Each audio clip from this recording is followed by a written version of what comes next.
आज हम डीएनए की शुरुआत में आपको एक तस्वीर दिखाना चाहते हैं।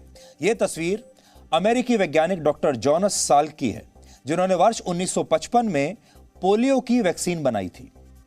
तब उनसे उनके एक मित्र ने यह पूछा कि क्या वो इस वैक्सीन का पेटेंट करवाएंगे, और तब डॉक्टर जोनास साल्क ने बड़े हंसते हुए कहा था कि क्या सूर्य का पेटेंट कराया जा सकता है। इस पर उनके मित्र ने हैरान होते हुए कहा कि ऐसा कैसे हो सकता है, जिस सूर्य का चक्कर पृथ्वी लगाती हो उस सूर्य का पेटेंट पृथ्वी पर रहने वाला कोई इंसान कैसे करा सकता है।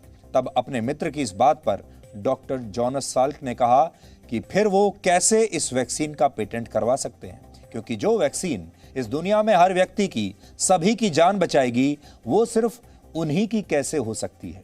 शायद उस समय उनकी इसी सोच की वजह से दुनिया पोलियो जैसी बीमारी को हरा पाई।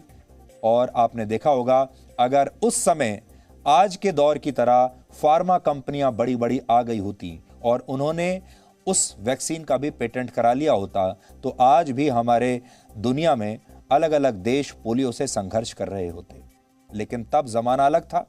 अब जमाना बदल चुका है और समय के साथ साथ इंसान भी बदल गया है। इंसान तब के मुकाबले कहीं ज्यादा लालची हो चुका है। इस समय पूरी दुनिया में कोरोना वायरस से लगभग 32 लाख लोग मर चुके हैं और हर रोज बड़ी संख्या में लोग अब भी मर रहे हैं। लेकिन इसके बावजूद इस वैक्सीन के पेटेंट को लेकर अब भी राजनीति हो रही है, संघर्ष हो रहा है, और वैक्सीन बनाने वाली तमाम कंपनियां ये बिल्कुल नहीं चाहती कि उनका ये पेटेंट हटाया जाए और उनकी पैसे छापने की ये जो मशीन है, नोट छापने की जो मशीन है, ये बंद हो जाए। इसलिए आज हम सबसे पहले आपसे इसी विषय पर बात करेंगे, क्योंकि आप इस मुद्दे को समझिए। इस समय पूरी दुनिया और हमारा देश मुसीबत में इसलिए है क्योंकि हमारे देश में भी और दुनिया भर में भी लोग ज्यादा हैं और वैक्सीन कम है, और सबको वैक्सीन मिल नहीं रही। और इसी वजह से कई देशों में वैक्सीन की बड़ी भारी कमी है और कई गरीब देशों के पास तो वैक्सीन बिल्कुल भी नहीं है। कई देश ऐसे हैं जिनके पास पैसा नहीं है। और अब यह संकट तभी समाप्त हो सकता है जब हर देश में वैक्सीन उपलब्ध हो, और उपलब्ध तब होगी जब इसका उत्पादन बढ़ जाए, क्योंकि जब सभी देशों में यह वैक्सीन बनाई जाने लगेगी तो इसकी कमी नहीं रहेगी। लेकिन इस काम में पेटेंट एक बहुत बड़ी बाधा है। वैक्सीन पर पेटेंट की वजह से अभी कई देश खुद ये वैक्सीन नहीं बना सकते, और बहुत सारी दुनिया की ऐसी कंपनियां हैं, फार्मा कंपनियां, जो इस वैक्सीन को बनाने में सक्षम है, लेकिन उन्हें अभी इस वैक्सीन को बनाने का लाइसेंस नहीं मिल रहा है। और आज हम आपसे यही कहना चाहते हैं, और आपको याद होगा पिछले हफ्ते से हम लगातार ये कह रहे हैं कि फ्री लाइसेंसिंग होनी चाहिए, पेटेंट हटा दिया जाना चाहिए, तब ही दुनिया बच पाएगी। दुनिया भर में इस बुरी स्थिति को देखते हुए भारत और दक्षिण अफ्रीका, ये दो देश ऐसे थे जिन्होंने वर्ल्ड ट्रेड ऑर्गेनाइजेशन में एक प्रस्ताव रखा, जिस पर अब अमेरिका ने भी अपनी सहमति दे दी है। इन दोनों देशों ने प्रस्ताव यह रखा कि जिन कंपनियों के पास ये वैक्सीन बनाने का पेटेंट है, उस पेटेंट को हटा दिया जाए और इस वैक्सीन का पेटेंट हटाकर बाकी की दुनिया की कंपनियों को भी यह लाइसेंस दे दिया जाए, ताकि वैक्सीन का जो प्रोडक्शन है वो तेजी से बढ़े। अमेरिका ने कहा है कि वो कोरोना वायरस की वैक्सीन के शोध और उसके निर्माण से जुड़े सभी पेटेंट्स को अस्थायी तौर पर सस्पेंड करने के लिए तैयार है, कुछ दिनों के लिए। और ये एक बहुत बड़ा फैसला है। ऐसा क्यों है, अब ये समझिए। पिछले साल अक्टूबर के महीने में भारत और दक्षिण अफ्रीका ने वर्ल्ड ट्रेड ऑर्गेनाइजेशन को एक प्रस्ताव भेजा, जिसमें दोनों देशों ने कोरोना की वैक्सीन के इंटेलेक्चुअल प्रॉपर्टी राइट्स, जिसे आप आईपीआर कहते हैं, आईपीआर को हटाने की मांग की थी। यानी दोनों देश इस बात पर सहमत थे कि वैक्सीन से जुड़े तमाम शोध यानी रिसर्च और उनके निर्माण से जुड़ी सभी जानकारियां और फॉर्मूले दूसरी कंपनियों के साथ भी शेयर होने चाहिए, ताकि दूसरी बड़ी फार्मा कंपनियां भी इस वैक्सीन का उत्पादन कर सकें। भारत और दक्षिण अफ्रीका के इस प्रस्ताव पर कई महीनों तक बहस चली, और उसके बाद अब अमेरिका ने भी इसे अपना समर्थन दे दिया है। अमेरिका ने कहा है कि वो WTO में इस प्रस्ताव को अपना वोट दे सकता है। इसके अलावा यूरोपियन यूनियन ने भी कहा है कि वो भी इस पर चर्चा के लिए तैयार है। ब्रिटेन ने भी इस पर सहमति दी है कि वो वैक्सीन को पेटेंट मुक्त करने पर विचार करेगा, और अब फ्रांस भी इसके पक्ष में आ गया है। अभी जो एक देश है जो इसके विरोध में है, वो है जर्मनी।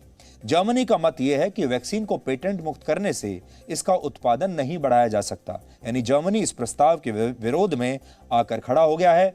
अब यहां समझने की बात यह है कि WTO में भारत और दक्षिण अफ्रीका के प्रस्ताव को पास कराने के लिए सभी देशों का समर्थन चाहिए होगा, लेकिन अब तक ऐसा दिख नहीं रहा है, इसलिए इसमें अभी और समय लग सकता है। अब यहां यह समझना जरूरी है कि ऐसी स्थिति में क्या होगा और क्या वैक्सीन पेटेंट मुक्त हो सकती है। इससे पहले आप यह समझिए कि पेटेंट होता क्या है।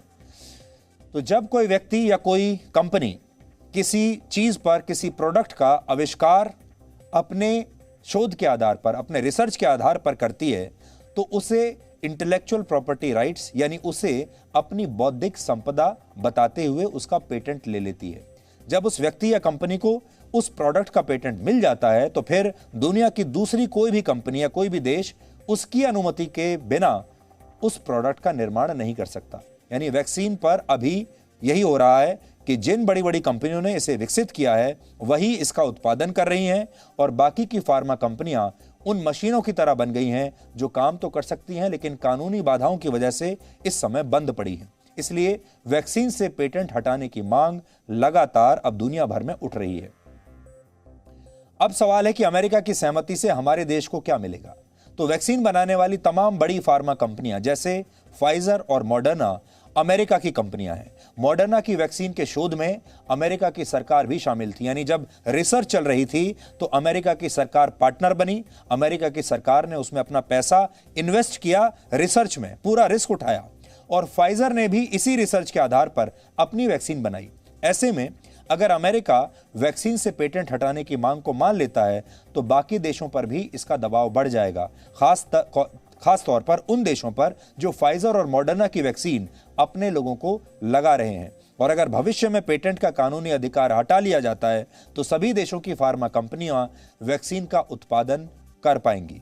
हालांकि ये इतना आसान नहीं है क्योंकि पहले तो WTO में इस विषय पर सभी सदस्य देशों को सहमति बनानी होगी और अगर किसी तरह से सहमति बनी तो वैक्सीन बनाने वाली बड़ी बड़ी कंपनियां इस मुद्दे को लेकर अंतर्राष्ट्रीय कोर्ट्स में जा सकती हैं और अदालत में ये मामला लंबे समय के लिए उलझ सकता है, जबकि दुनिया को वैक्सीन की जरूरत इस समय है, अभी के अभी है। अमेरिका में इसके संकेत मिलने भी लगे हैं। वहां पेटेंट हासिल करने वाली फार्मा कंपनियां सरकार के इस फैसले से बहुत नाराज हैं और इसके पीछे इन कंपनियों की दो बड़ी दलील है। पहली ये कि वैक्सीन से पेटेंट हटाने पर भी दूसरे देशों की कंपनियां इसका उत्पादन नहीं कर पाएंगी क्योंकि वैक्सीन बनाने के लिए कच्चा माल यानी रॉ मटेरियल चाहिए और एक साथ कई कंपनियों को इसकी सप्लाई नहीं हो सकती।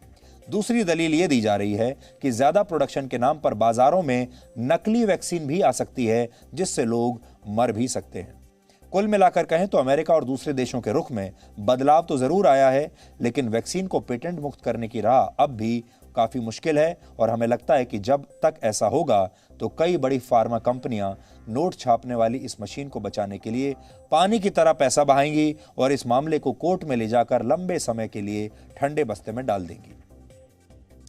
और बात हेर फेर कर वहीं आ जाएगी कि जितनी बड़ी बड़ी कंपनियां हैं ये कहेंगी कि हमने रिसर्च में इतना पैसा लगाया, हमने इतना पैसा इन्वेस्ट किया है, जिसमें कुछ देशों की सरकारें भी शामिल हैं। जैसे जर्मनी भी इसीलिए नहीं मान रही है, जर्मनी की जो सरकार है। और ये लोग ये कहेंगे कि हम कोशिश करेंगे कि अपना प्रोडक्शन बढ़ा दें लेकिन पेटेंट हमारे पास ही रहना चाहिए। इसको आप ऐसे भी समझ सकते हैं जैसे रॉयल्टी होती है, ये जो कंपनियां हैं लगातार ये चाहेंगी कि इन्हें ये रॉयल्टी मिलती रहे। ऐसे में घूम फिर कर बात फिर से वहीं आ जाती है कि अब हम क्या कर सकते हैं। तो इसका जवाब यह है कि केंद्र सरकार अभी सिर्फ कोवैक्सीन के निर्माण के लिए थर्ड पार्टी कंपनियों को कंपलसरी लाइसेंस जारी कर सकती है, लेकिन कोविशील्ड के मामले में भारत सरकार भी ऐसा नहीं कर सकती क्योंकि कोविशील्ड का पेटेंट ऑक्सफोर्ड यूनिवर्सिटी के पास है। भारत की सीरम इंस्टीट्यूट ऑफ इंडिया नाम की जो कंपनी है वो सिर्फ इसका उत्पादन कर रही है, यानी सिर्फ प्रोडक्शन कर रही है, लेकिन इसके जो अधिकार हैं और इसका IPR उसके पास नहीं है। ये हालात तब हैं जब पूरी दुनिया में वैक्सीन की कमी का जबरदस्त संकट है। इस समय पूरी दुनिया में कुल मिलाकर सिर्फ 13 कंपनियां ऐसी हैं जो इस वैक्सीन का उत्पादन कर रही हैं और दुनिया भर की कुल आबादी है 750 करोड़। सोचिए 750 करोड़ लोग हैं और कंपनियां हैं सिर्फ 13, जिसमें चीन की कंपनियां भी हैं, भारत की भी हैं, अमेरिका की भी हैं, जिसमें रशिया की स्पुतनिक भी आ गई। हमने सबको जोड़ लिया उसमें। अगर सभी लोगों को वैक्सीन की दोनों डोज दी जाएंगी तो हमें दुनिया भर के लोगों के लिए वैक्सीन की 1500 करोड़ डोज चाहिए होंगी। लेकिन समस्या यह है कि 1500 करोड़ डोज क्या सिर्फ ये 13 कंपनियां बना पाएंगी? और जिस रफ्तार से ये बना रही हैं, उस रफ्तार से ये डोज पूरी दुनिया के लोगों तक पहुंचने में कई वर्ष लग जाएंगे। इसका मतलब ये हुआ कि कई वर्षों तक लोग हर दिन, हर मिनट ऐसे ही मरते रहेंगे और दुनिया की बड़ी बड़ी कंपनियां, बड़े बड़े देश इस वैक्सीन के जरिए पैसा कमाने के सपने देखते रहेंगे, पैसा कमाते रहेंगे और बाकी के देशों को दबाते रहेंगे। भारत की स्थिति से अगर देखें तो हमारे देश की कुल आबादी है 135 करोड़। अगर हमारे देश में सभी लोगों को वैक्सीन लगाई जाती है तो 2 वैक्सीन के हिसाब से हमें 270 करोड़ डोज की जरूरत पड़ेगी, जबकि फिलहाल वैक्सीन बना रही हैं सिर्फ 2 कंपनियां और ये 2 कंपनियां हर महीने औसतन सिर्फ 8 करोड़ डोज ही बना पाती हैं। इस हिसाब से देखें तो इन 2 कंपनियों को देश के सभी लोगों के लिए वैक्सीन बनाने में लगभग 3 साल लग जाएंगे, 3 साल।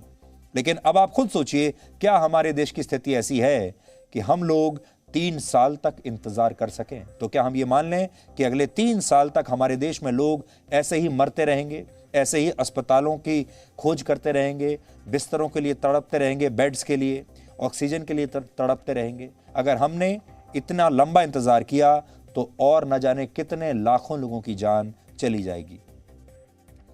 हम यहां ये कहना चाहते हैं कि अगर वैक्सीन से पेटेंट हटाया जाता है तो दुनिया में अभी जो सिर्फ 13 कंपनियां वैक्सीन बना रही हैं, उनकी संख्या सैकड़ों में नहीं तो हजारों में हो सकती है।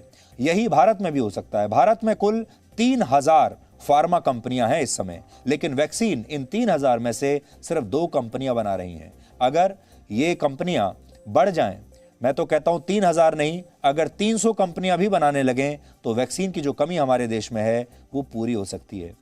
इन परिस्थितियों को देखकर हमें आज चेचक की याद आ रही है। दुनिया को पहली वैक्सीन, क्या आप जानते हैं कब मिली थी? दुनिया को पहली वैक्सीन वर्ष 1796 में मिली थी। यह वैक्सीन चेचक की थी और इसका आविष्कार ब्रिटिश वैज्ञानिक एडवर्ड जेनर ने किया था और उस समय वैक्सीन पर पेटेंट जैसे कानूनी अधिकार लागू नहीं होते थे। लेकिन सोचिए, तब अगर यह व्यवस्था होती तब क्या होता? और सोचिए, तब की कंपनियां भी अगर ऐसे ही मुनाफा कमाती, तब के डॉक्टर, तब के वैज्ञानिक भी अगर सिर्फ मुनाफे के पीछे भागते तो क्या होता?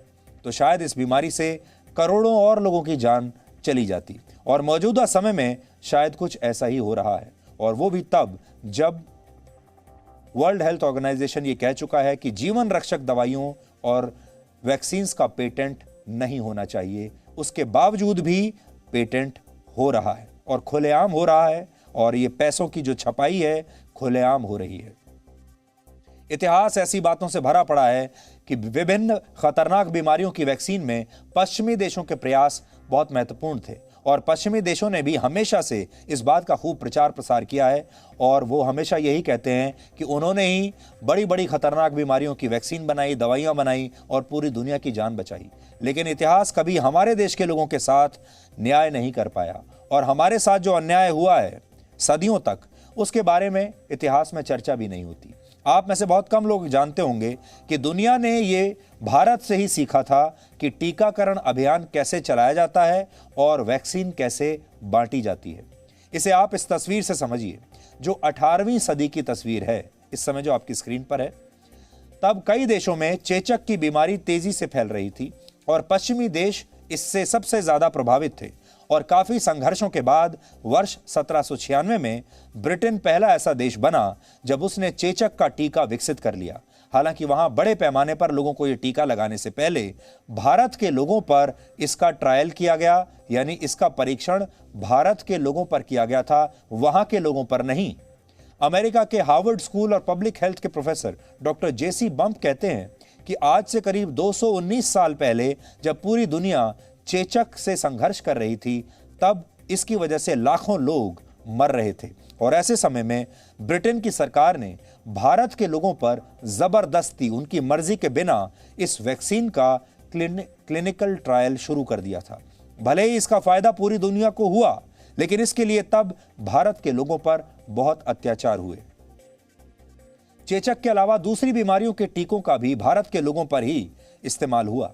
उस समय ब्रिटिश वैज्ञानिक शुरुआत में तैयार होने वाली सभी वैक्सीन्स का ट्रायल पहले गायों पर करते थे, फिर यहां रहने वाले अनाथ लोगों पर करते थे, जो भारत में रहने वाले अनाथ लोग थे, फिर उन पर ट्रायल होता था और बाद में जबरदस्ती बाकी के लोगों पर भी इस टीके का ट्रायल किया जाता था और यह टीका लगा दिया जाता था, चाहे किसी की मर्जी है या नहीं। ये वो दौर था जब अंग्रेजों ने भारत को अपना गुलाम बना रखा था और लोग अंग्रेजी हुकूमत के सामने बिल्कुल लाचार थे और ये सारे ट्रायल्स भारत के लाचार लोगों पर किए जाते थे, ये सोचकर कि अगर कोई साइड इफेक्ट होता है या अगर इस वैक्सीन से लोग मर भी जाते हैं तो हमारा कोई नुकसान ना हो, भारत के लोग हैं, भारत के लोग मर भी जाएंगे तो कोई फर्क नहीं पड़ेगा।